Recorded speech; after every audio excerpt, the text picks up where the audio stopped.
Hi there, it's Samantha, and welcome back to Wife Stewardship Podcast. So in today's podcast, we will begin our journey through the book of Esther, a remarkable story of courage, divine providence, purpose, and identity. Esther is unique among the books of the Bible because the name of God is never explicitly mentioned, yet his presence is woven throughout every chapter, every decision, and every circumstance. The book of Esther reminds us that even when God seems silent, he is never absent. He is always working behind the scenes, positioning people, orchestrating events, and fulfilling his purposes. As we study Esther's life, we will discover that God often prepares his people for their calling long before they recognize their assignment. Esther did not begin her journey as a queen. She began as an orphan Jew girl living in exile. Yet, through God's divine timing and providence, she became the woman chosen to preserve an entire nation.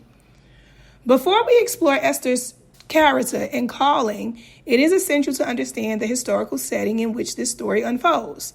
The book of Esther opens up by establishing the time, place, and political environment surrounding the events that are about to unfold.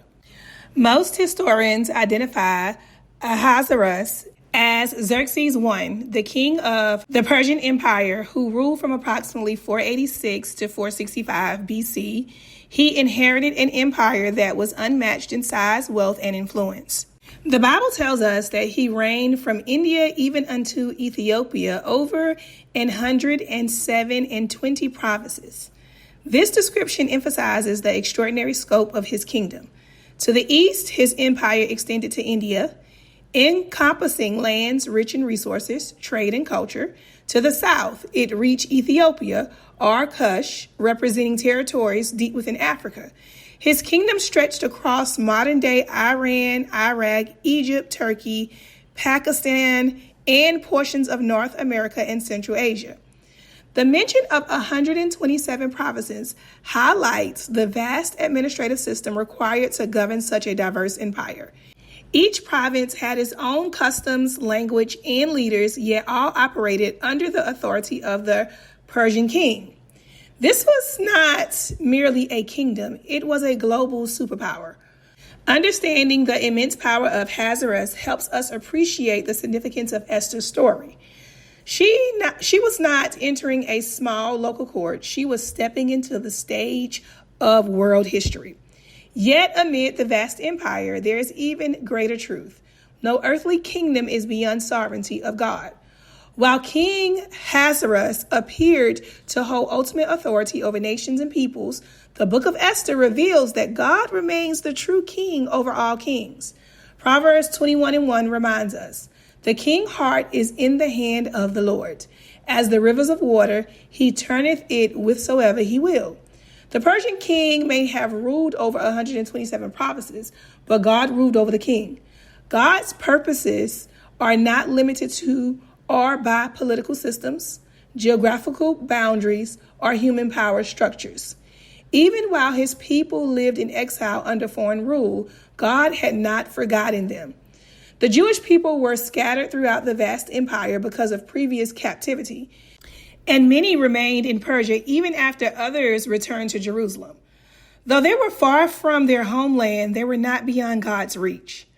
What appeared to be an ordinary historical setting was actually the backdrop for an extraordinary divine plan.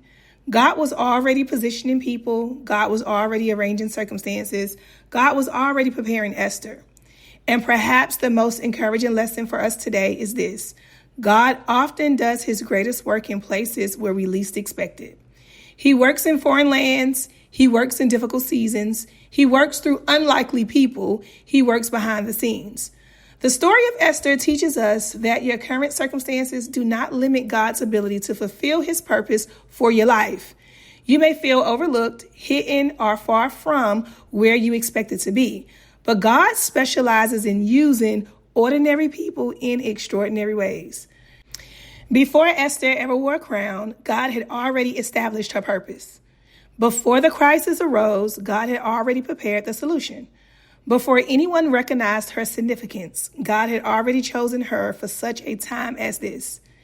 As we continue this journey through Esther, remember the foundational truth.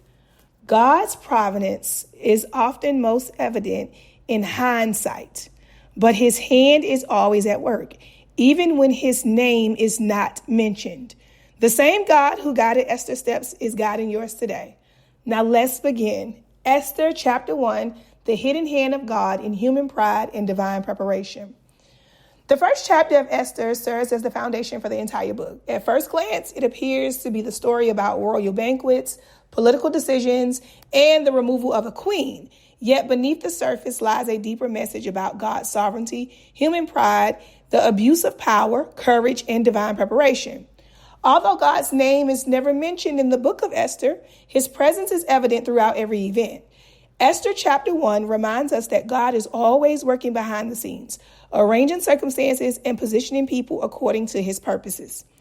What appears to be a series of random events is actually the beginning of God's plan to preserve his people. Historical background. The events of Esther take place during the reign of King Ahasuerus, commonly identified as Xerxes I, who ruled the Persian Empire from approximately 486 to 465 BC.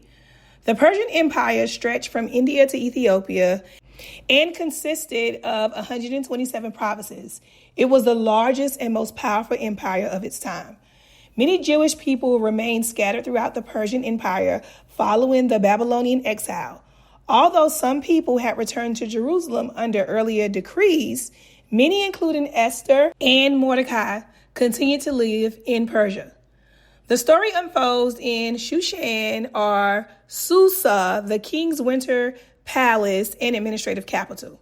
Esther 1, 1st through the 4th verses, the display of earthly power.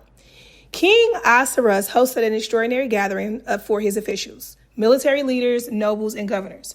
For 180 days, he displayed the riches of his kingdom, the honor of his majesty, the glory of his empire. This 6-month exhibition was likely intended to strengthen political alliances and prepare military leaders for his future campaign against Greece. However, spiritually, these verses reveal the king's pride and desire for recognition.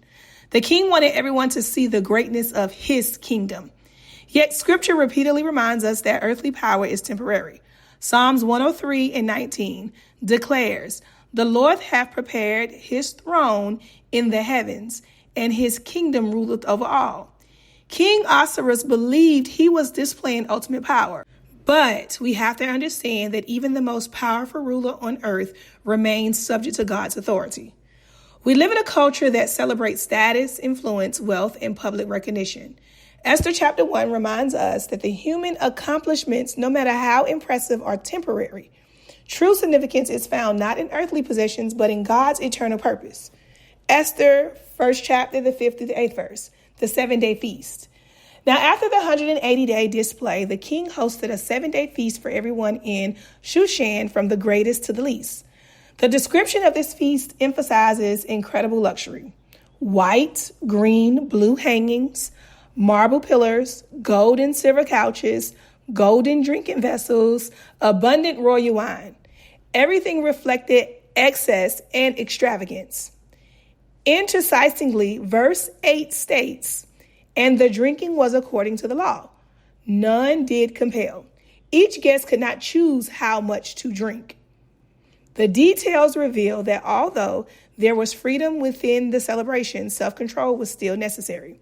Yet, as the chapter progresses, we will see that King himself failed to exercise restraint. Prosperity and abundance are not inheritably wrong, but without wisdom and humility, they can lead to poor decisions. Self-control remains essential regardless of our position, influence, or resources. Esther, the 1st chapter, the 9th verse, Queen Vashti's separate feast. While the king hosted the men, Queen Vashti held a feast for women in the royal house. This arrangement reflected the cultural customs of the Persian Empire, where men and women often celebrated separately. However, this verse also reveals that Vashti possessed her own possession of influence and responsibility. She was not merely the king's wife, she was the queen. Her separate gathering demonstrates that she held dignity, authority, and leadership within her sphere. Esther, the 1st chapter, the 10th through the 12th verses.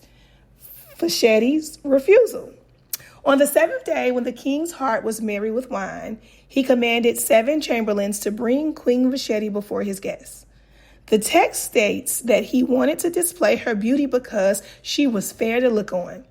The king's request was not intended to honor Vashti, but to showcase her as another possession in his display of wealth and power. However, the Queen Vashti refused to come. The moment becomes the turning point of the chapter.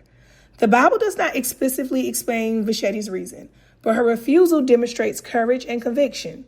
She chose dignity over compliance. She chose principle over popularity. She chose personal integrity despite the consequences, and her decision challenged the king's authority publicly and created a political crisis. There are moments when obedience to human authority conflicts with personal conviction and dignity. While Scripture values respect for authority, it never endorses the misuse of power or the devaluation of human worth. Vashti's refusal reminds us that courage often carries a cost. Doing what is right may result in rejection, misunderstanding, or loss. Esther chapter 1, 13 through the 18th verses. Fear the preservation of power. The king consulted his wise men and legal advisors regarding Vashti's refusal. Memucan, one of the princes, argued that Vashti's actions threatened not only the king, but the entire social order. He warned that women throughout the empire would hear of Vashti's actions, wives would begin to despise their husbands, domestic authority would be undermined. His concern was not merely justice, but preserving control. The advisors transformed a private conflict into a public crisis. Fear often drives people to protect power rather than to pursue wisdom. When authority is rooted in insecurity, it reacts harshly to perceived challenges. Godly leadership does not rely on fear, coercion, or domination. True leadership is built on humility, wisdom, and mutual respect. Esther, 1st chapter, the 19th through the 22nd verses. Vashti removed. The advisors recommend that Vashti be permanently removed from her position. The king accepted their counsel. An irrevocable decree was sent throughout all 127 provinces declaring Vashti would no longer appear before the king, another woman would take her place, and every man should rule in his own house. The decree was translated into every language within the empire to ensure universal compliance. From a human perspective, Vashti's story ends in loss. She lost her position, influence, and title. Yet from God's perspective, her removal created space for Esther's appointment. What appeared to be a political decision was actually divine preparation. The king's pride, Vashti's courage, and the advisors' fear all became instruments to God's greater plan. Without Esther chapter 1, there would be no Esther chapter 2. Without Vashti's removal, Esther would never become queen. Without Esther becoming queen, the Jewish people would face destruction without an advocate. God was working through every detail, even those motivated by human weaknesses and flawed decisions. God's sovereignty behind the scenes. Although God is never mentioned, his providence governs every event. Human decisions do not disrupt God's plans. He works through them. The limitations of earthly power. King Ahasuerus ruled over 127 provinces, yet he could not control his own circumstances. Earthly authority is temporary and limited. Pride leads to poor decisions. The king's desire to display his wealth and power ultimately led to embarrassment and conflict. Pride often blinds us to wisdom. Courage may carry consequences. Vashti's refusal cost her the crown. Standing for dignity and conviction often requires sacrifice. God prepares before the crisis arises.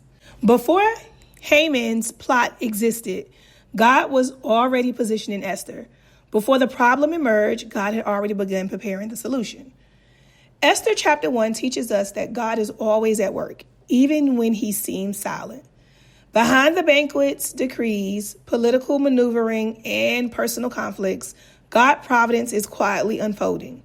The chapter begins with a king who believes he controls everything. Yet by the end, we understand that there is a greater king directing the history. Ahasuerus displayed the glory of his kingdom. God was establishing his purpose. Vashti lost a crown. Esther's path to her calling was being prepared. And through it all, God remained sovereign. The same is true in our lives. When circumstances seem confusing, when doors close unexpectedly, when God's hand appears hidden, we can trust that he is still working behind the scenes. What feels like an ending may actually be the beginning of God's greater purpose. God's silence is never his absence. His providence is always at work. As we conclude in today's lesson on Esther chapter 1, we are reminded that the story is about far more than a king's feast, a queen's refusal, or a royal decree. It is the beginning of a greater narrative that reveals the sovereignty of God's working behind the scenes of human history. At first glance, chapter 1 may seem like a story filled with pride, excess power, struggles, and political decisions. King Ahasuerus displayed the wealth of his kingdom, seeking admiration and recognition from those around him. Yet, despite his vast authority over 127 provinces, he was unable to control the circumstances unfolding within his own palace. We also witness Queen Vashti's courage decision to preserve her dignity in the face of an unreasonable demand. Though her choice carried significant consequences, her actions remind us that obedience to God and maintaining our integrity often require difficult decisions. Most importantly, Esther chapter 1 teaches us that God's providence is at work even when his presence is not obvious. His name is not mentioned, yet his hand is evident in every detail. What appeared to be a personal conflict within the palace was actually setting the stage for God's greater purpose. Vashti's removal was not the end of the story. It was the beginning of Esther's journey. Before the crisis that would threaten the Jewish people ever arose, God was already preparing a solution. Before Esther wore a crown, God had already appointed her for her purpose. Before anyone recognized her significance, God was positioning her for such a time as this. The same truth applies to our lives today. There may be moments when God seems silent. There may be seasons when we cannot understand why certain doors close, why plans change, or why circumstances unfold the way they do. But Esther chapter 1 reminds us that God's silence does not mean his absence. He is always working. He is always preparing. He is always positioning. Even when we cannot see his hand, we can trust his heart. As we continue through this journey with the book of Esther, I encourage you to reflect on your own life. Consider the moments that seem disappointing, unexpected, or confusing. Could it be that God was using those very circumstances to prepare you for something greater? Remember this, what feels like a setback may actually be God's setup for your purpose. Thank you for joining me for today's podcast. In our next lesson, we will explore Esther chapter 2 and discover how God takes an ordinary young woman living in obscurity and positions her for an extraordinary assignment. Until next time, trust God's timing, remain faithful in every season, and remember that even when you cannot see him working, he is still writing your story.